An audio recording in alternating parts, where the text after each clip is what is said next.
Struggling to sign in to your LegalZoom account? Follow these simple steps to access your account in under 2 minutes. First, navigate to the LegalZoom website. Then, enter your email and password. Finally, verify your identity with an authenticator code. First, go ahead and open up the LegalZoom website in your browser. Now, you'll need to enter the email address associated with your account. Then, type in your password. Once that's done, click on the Sign In button. Enter the code from your authenticator app when prompted.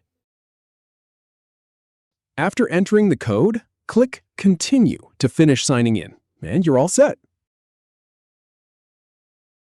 If you have any feedback or if any info is inaccurate, please leave a comment below.